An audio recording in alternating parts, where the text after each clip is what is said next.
नमस्कार, स्वागत है आपका द न्यूज पर। मैं हूं आपके साथ शिप्रा सैनी।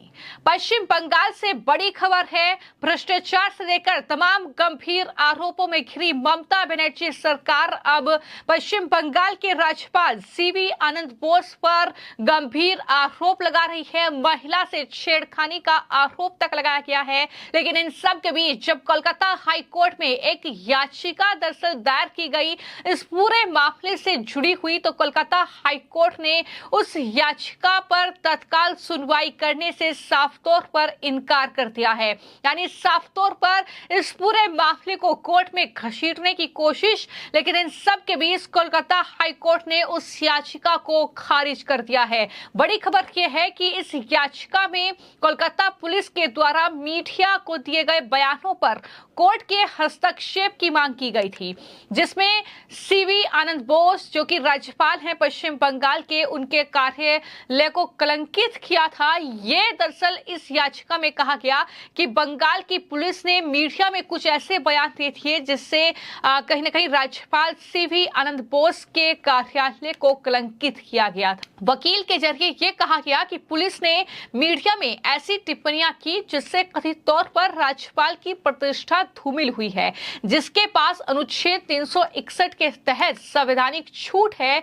ये बड़ी बात वकील के जरिए कही गई। लेकिन जब इस पूरे मामले की सुनवाई जो है वो कलकत्ता हाई कोर्ट में हुई, तो तमाम दलीलें सुनने के बाद जो न्यायाधीश थे, जो मुख्य न्यायाधीश हैं टीएस शिवगनम और साथ ही जो जस्टिस हैं हिरमन्यम भट्टाचार्य, उनकी खंडपीठ ने ये साफ तौर पर कहा कि ये जनहित याचिका का आधार नहीं हो सकता है और न्यायालय ऐसे मुद्दों पर राज्य के राज्यपाल को सलाह देने में सक्षम बिल्कुल नहीं है। यानी वो किसी भी तरीके से राज्यपाल को सलाह नहीं दे सकते हैं। जिस तरीके से कहीं ना कहीं कोशिश की गई कि राज्यपाल की छवि को धूमिल किया जाए, क्योंकि जाहिर तौर पर पश्चिम बंगाल एक ऐसा राज्य है जहां पर ममता बनर्जी मुख्यमंत्री है, लेकिन वहां पर न सिर्फ भ्रष्टाचार बल्कि क्राइम से लेकर तमाम जो कहीं ना कहीं अन्य मामले हैं उसमें जो क्राइम से जुड़े हैं पश्चिम बंगाल नंबर 1 पर है, वो भी ममता बनर्जी के शासन में। जहां पर सबसे महिलाओं के खिलाफ अगर अपराध हो रहा है तो वो ममता बनर्जी के शासन में हो रहा है। महिलाओं का यौन शोषण हो रहा है, महिलाओं के साथ छेड़खानी हो रही है और वो कौन कर रहा है? टीएमसी के नेता कर रहे हैं, जिसमें उनकी गिरफ्तारी भी हो रही है। शेख शाहजहां जो है हम सब के सामने एक बड़ा उदाहरण है किस तरीके से पश्चिम बंगाल में टीएमसी के नेता ही इस तरह की गतिविधियों को अंजाम दे रहे हैं। और यही वजह है कि जब राज्यपाल सीवी आनंद बोस ने जोरों शोरों से इस मुद्दे को उठाया तो अब उन पर भी इल्जाम लगा कि दरअसल महिला के साथ छेड़खानी की गई है। हालांकि सीवी आनंद बोस ने ये साफ तौर पर इस पूरे मामले को लेकर कहा था कि वो अपनी लड़ाई जारी रखेंगे, वो अपनी तरफ से ये स्पष्ट कर देंगे कि इस तरीके की कोई घटना नहीं हुई है। आप हम पर इस तरीके से छेड़खानी का आरोप नहीं लगा सकते हैं। लेकिन अब जब कोलकाता हाई कोर्ट में एक याचिका दायर की गई तो इस पर पीठ ने कहा कि इस पर कोई जनहित याचिका नहीं है। हम ये सलाह नहीं दे सकते कि राज्यपाल को जनहित याचिका में क्या करना चाहिए। यानी कोर्ट भी ये कह रही है कि हम राज्यपाल को कोई सलाह इस मामले में नहीं दे सकते हैं। स्थानीय जो रिपोर्ट है उसके मुताबिक राज्यपाल जो सीवी आनंद बोस हैं उन पर राजभवन की एक महिला कर्मचारी ने ही यौन उत्पीड़न का आरोप लगाया है। स्थानीय मीडिया का कहना है कि राज्यपाल ने महिला की शिकायत के आधार पर कोलकाता पुलिस को जांच करने के लिए राजभवन परिसर में प्रवेश करने की परमिशन देने से इनकार कर दिया था। और यह भी बताया गया कि राज्यपाल के कार्यालय ने आरोपों को खारिज करने के लिए नागरिकों के साथ राजभवन के सीसीटीवी फुटेज साझा करने के लिए एक ऑनलाइन पोर्टल लॉन्च किया था। राजभवन ने आज सुबह अपने परिसर में प्रेस के सदस्यों के लिए ये फुटेज की स्क्रीनिंग भी की है। यानी कुल मिलाकर मामला ये है कि राज्यपाल सीवी आनंद बोस पर जिस तरीके के ये आरोप लगाए गए हैं कि महिला के साथ छेड़खानी की गई है। दरअसल इन आरोपों को किस तरीके से इसका जवाब देना है, इसके लिए तैयारी जो है वो राजभवन की ओर से की गई है। बाकायदा जो राजभवन के तमाम सीसीटीवी फुटेज हैं वो दरअसल नागरिकों को दिखाने की योजना बनाई गई है कि राजभवन के भीतर किसी भी महिला के साथ इस तरह की छेड़खानी नहीं हुई है।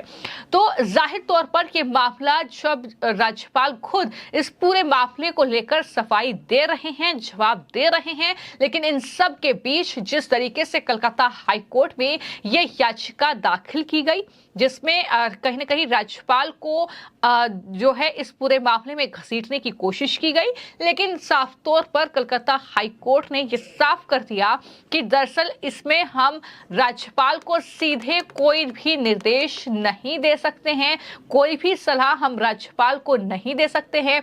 जनहित याचिका में क्या करना है राज्यपाल को, यह भी सलाह हम नहीं दे सकते हैं। तो साफ तौर पर कलकत्ता हाई कोर्ट इस पूरे मामले को संज्ञान में उन्होंने नहीं लिया है।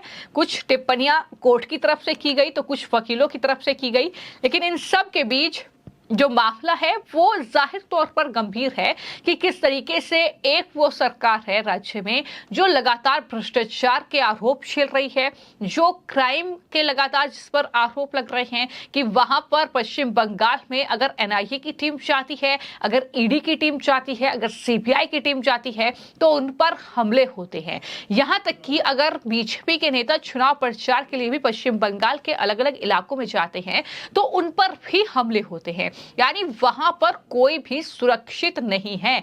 और इन सब के बीच अगर सवाल जो है वो राज्यपाल सीवी आनंद बोस उठाते हैं, ममता सरकार पर हमला बोलते हैं, उन्हें कानून व्यवस्था सुधारने के लिए कहते हैं, तो इस तरीके से उन पर ही आरोप मढ़ा जाता है कि आप महिला के साथ छेड़खानी कर रहे हैं।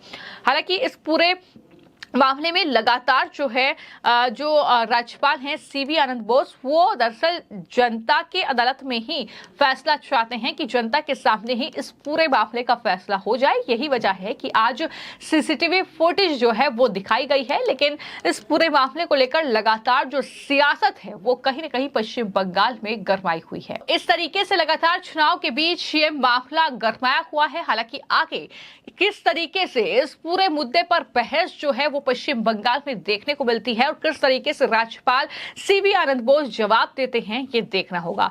फिलहाल आपकी इस पूरे मामले को लेकर क्या राय है हमें कमेंट बॉक्स में जरूर लिखें। धन्यवाद।